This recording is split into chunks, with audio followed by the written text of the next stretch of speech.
Salut à tous, aujourd'hui dans ce tuto production, on va parler du logiciel d'Adobe Lightroom. C'est un logiciel must-have pour la photo qui va vous permettre de gérer des catalogues, faire des modifications poussées sur les photos, faire des exportations dans différents formats, que ce soit du JPEG, du PNG, etc. Faire également des améliorations quand vous allez vouloir imprimer vos photos sur différents profils d'imprimantes, à savoir que chaque imprimante a son propre profil. Je vais vous montrer un peu tout ça. C'est un logiciel qui est payant, qui fait partie de la suite Adobe. Après, il y a un abonnement vraiment intéressant. Donc c'est l'abonnement avec le packaging de Lightroom et également Photoshop. Les deux ensemble combinés vous revient beaucoup moins cher que si vous les preniez individuellement. Donc les deux là, c'est vraiment l'essentiel pour la photographie. Alors du coup on lance Lightroom classique.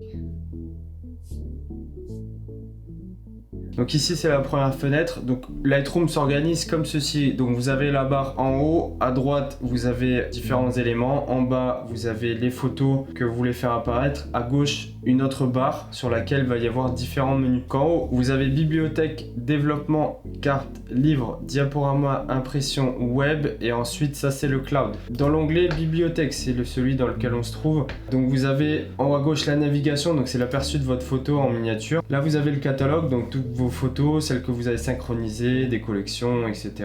Ensuite ça c'est les dossiers qui sont synchronisés avec Lightroom. Là c'est les collections que vous pouvez créer au fur et à mesure. Donc là j'ai créé selon les différents modèles, comme ça c'est plus facile pour travailler. Et ensuite vous avez le service de publication que je n'utilise jamais. Là quand vous êtes dans la fenêtre développement, la structure est exactement identique. Donc dans la colonne de droite vous avez histogramme, vous avez les noirs à gauche, les blancs à droite. Donc en fait ça va vous montrer, je rentre pas dans les détails parce que je maîtrise pas trop.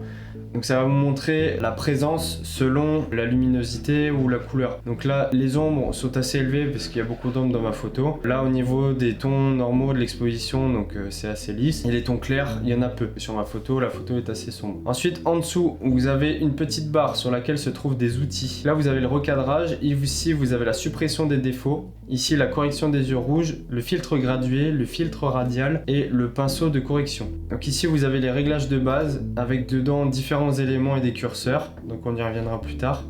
Ensuite vous avez la courbe de tonalité qui s'affiche comme une courbe avec différents éléments sur lesquels on reviendra plus tard également. Ensuite vous avez ici TSL couleur. TSL ça veut dire teinte, saturation, luminance. Les couleurs c'est par couleur. Ensuite vous avez le color grading donc qui va vous permettre de faire d'autres modifications.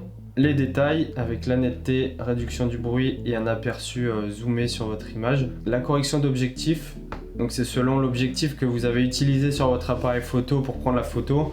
Il va y avoir une petite distorsion au niveau de l'image et de la couleur. Donc ça va vous permettre de faire des corrections. Les profils d'objectifs sont déjà enregistrés sur Lightroom. Donc en fonction de votre objectif, soit il le détecte directement, soit vous mettez le profil d'objectif recherché. Et ça vous permettra de faire les corrections des distorsions. Ensuite vous avez l'onglet transformation que j'utilise peu. L'onglet effet, si vous voulez donner un effet avec du grain sur votre photo pour faire des photos un petit peu argentiques à l'ancienne. Et là, un effet sur le vignettage. Et enfin, vous avez l'étalonnage des couleurs qui va vous permettre de faire des modifications un peu plus poussées au niveau des couleurs de votre photo. Donc là, je viens de parler de la colonne de droite. Donc dans la colonne de gauche, vous avez d'autres onglets. Donc là, il y a paramètres prédéfinis. C'est des paramètres prédéfinis qui vont vous permettre, un peu comme les filtres Instagram, de modifier votre photo avec des paramètres déjà rentrés. Et vous avez soit ceux qui sont présents sur Lightroom directement, ou sinon vous avez des paramètres prédéfinis que vous pouvez créer, moi que j'ai créé par exemple ici, donc que vous allez pouvoir appliquer directement. Donc les instantanés que j'utilise presque jamais, l'historique des modifications que vous avez réalisées, c'est pas forcément utile de regarder. En dessous vous avez l'onglet collection. Donc collection, c'est les collections que vous allez pouvoir créer avec les photos que vous allez mettre dedans pour pouvoir travailler plus rapidement et organiser votre travail. J'espère que cette présentation rapide du logiciel vous a permis de mieux comprendre le fonctionnement de Lightroom et comment il s'organise. Je vais revenir sur différents tutos, vous allez avoir d'autres tutos par la suite sur lesquels je vais m'attarder plus sur les différents onglets de modification qui va vous permettre d'avoir des photos beaucoup plus poussées et très travaillées et vous créer votre propre style.